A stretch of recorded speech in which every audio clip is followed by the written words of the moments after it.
dowladda Sacuudi Arabia ayaa neef geel ah oo ku guuleystay bilado qaali ah waxa ay dalxiis ahaan qolfooftiisa ay u sureen madxaf ku yaala dalkaasi. intaan gudagelin sheekadan xiisaha badan haddii ay tahay markii kugu horeyso aad soo booqato waxaan ka codsanaynaa in aad nagu soo biirto mahadsanid. neef geel ah oo lagu magac daray Khuzaimah ayaa waxa uu ku guuleystay dhowr abaalmarinood oo qaali ah waxa uuna noqday geela ugu qiimaha badan adduunka oo dhan. marka aan saas ku leeyahay waxa uu qiimihiisa gaaray 8 milyan oo dollarka Mareykanka ah. geelan ayaa waxa uu keenay ama uu soo hoyay abaalmarino kala duwan sida in uu ku guuleystay tartanka quruxda geela ee Sacuudi Arabia iyo sidoo kale tartanka orodka ee loo qabto geela ku dhaqan dalka Sacuudi Arabia. geelan ayaa waxa uu ku guuleystay saan horeba idinku sheegay abaalmarino kala duwan waxaana ninkii lahaa geelan oo lagu magacaabo Mubarak Al-Nasir loo gaaray qiimo dhan 8 milyan oo dollar balse ninkan ayaa ka biyadiiday in uu neefkiisa geela iibiyo iyada oo uu dambeyn ay ka geeriyootay ama ay ka dhimatay. 3 bilood kadib geerida neefkan geela ah ayaa waxa ay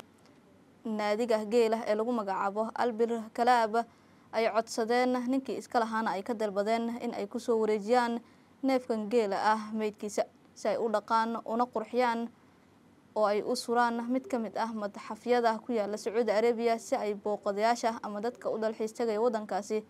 ay u soo booqdaan dhaqaalana ay ugu sameeyaan. neefkan geela oo lahaa maalqabeen u dhashay dalka Sacuudi Arabia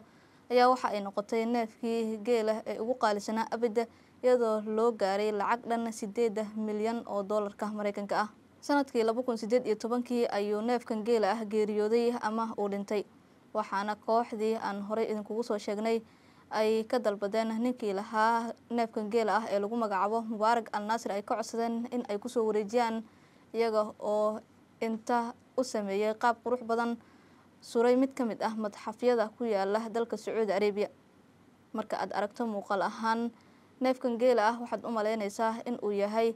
isaga oo nool balse waxa ay sidaasi oo dhan ay u qurxiyeen uu yahay neef mar hore geeriyooday oo ay dhagortiisa farsameeyeen. arrintan ayaa dadka qaar waxa ay ku tilmaameen in dalka Sacuudi Arabia oo maalmahan ka sii darayo maadaama uu gacanta u galay maamulkiisa boqor Salmaan iyo dhalinyaro kale oo yaryar oo sidii doonaan ay ka yeelayaan.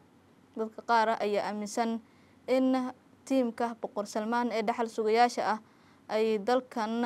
u horseedi karaan haddii ay sidan ku sii socdaan waxyaabo badan oo islaamka gaf ku ah.